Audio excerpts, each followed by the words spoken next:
Imaginez une nation riche en minéraux, mais qui lutte contre la pauvreté pendant que des entreprises étrangères siphonnent sa richesse.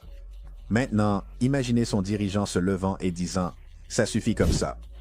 C'est exactement ce qui se passe au Niger.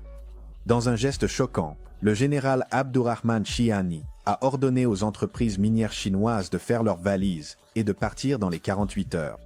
Cette décision a envoyé des ondes de choc à travers l'industrie minière mondiale et est saluée comme une position audacieuse contre l'exploitation étrangère.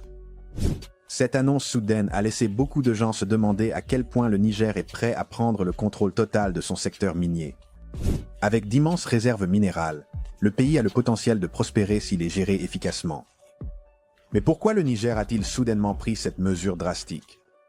Et qu'est-ce que cela signifie pour l'avenir du contrôle des ressources en Afrique de l'Ouest? Restez avec nous pendant que nous décomposons tout cela. Avant de continuer, assurez-vous de vous abonner à Africa Info Hub et d'activer les notifications. Ainsi, vous ne manquerez pas les mises à jour importantes sur le paysage politique et économique de l'Afrique. La décision du général Chiani ne se résume pas à une simple déclaration politique. Il s'agit de récupérer l'indépendance économique du Niger. Depuis des années, les entreprises minières chinoises ont opéré dans des conditions d'exploitation ne respectant pas les lois du travail nigériennes.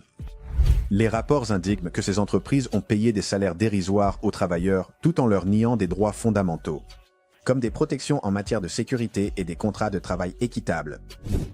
Les activistes locaux et les syndicats ont à plusieurs reprises exprimé leurs préoccupations concernant ces violations, mais leurs appels ont souvent été ignorés par les administrations précédentes.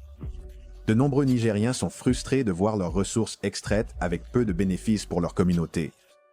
Au-delà des problèmes de travail, ces entreprises ont exclu les fournisseurs locaux, préférant importer des matériaux et des machines de Chine plutôt que d'investir dans l'économie du Niger. Cela a étouffé la croissance des industries locales, maintenant le Niger dépendant des entités étrangères. De plus, malgré de multiples promesses, il n'y a pas eu de véritable transfert de technologie, ce qui signifie que le secteur minier du Niger reste dépendant de l'expertise étrangère au lieu de développer des talents locaux. Le gouvernement nigérian a longtemps maintenu un cadre légal qui exige une distribution équitable des ressources, mais les entreprises chinoises ont largement ignoré ces réglementations. Avec la frustration croissante du public et un sentiment nationaliste en hausse, la direction militaire a finalement décidé d'agir. Cette décision envoie un message clair. Le Niger ne tolérera plus l'exploitation de ses ressources sans compensation équitable et bénéfices locaux. La lutte du Niger contre l'exploitation étrangère n'est pas nouvelle. Depuis des décennies, des nations puissantes ont traité l'Afrique comme une source illimitée de matières premières, tout en donnant peu en retour. La France, par exemple, a détenu un quasi-monopole sur les mines d'uranium du Niger, extrayant d'énormes quantités tout en payant des prix outrageusement bas. Le peuple du Niger a vu peu ou pas de bénéfices, malgré le fait que l'uranium soit l'une des ressources les plus précieuses du pays. Ce schéma continue à laisser de nombreux pays africains dépendants de l'aide étrangère plutôt que de bénéficier de leurs propres richesses. Sans réformes économiques significatives, ce cycle d'exploitation menace de se poursuivre pour les générations futures. Ce schéma d'exploitation va au-delà de la France. De l'or au pétrole, les vastes ressources de l'Afrique ont été systématiquement sous-évaluées et extraites par des puissances étrangères.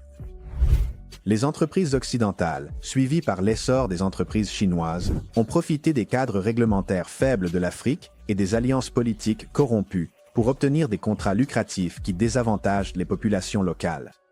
La situation au Niger n'est qu'un autre chapitre de cette longue histoire de contrôle économique.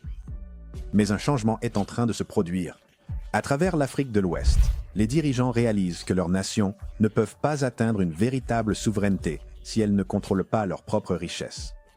La question est de savoir si la décision du Niger sera l'étincelle qui déclenchera un mouvement à l'échelle du continent. L'expulsion des entreprises minières chinoises par le Niger n'est pas un événement isolé. C'est une partie d'une tendance croissante en Afrique de l'Ouest. Des pays comme le Burkina Faso, le Mali et le Niger ont connu une montée des politiques nationalistes visant à se libérer des chaînes économiques néocoloniales. La coopération croissante entre ces pays indique un changement stratégique plus large, s'éloignant de la dépendance étrangère. Les dirigeants mettent en avant des politiques qui privilégient l'autosuffisance économique, en investissant plutôt dans les industries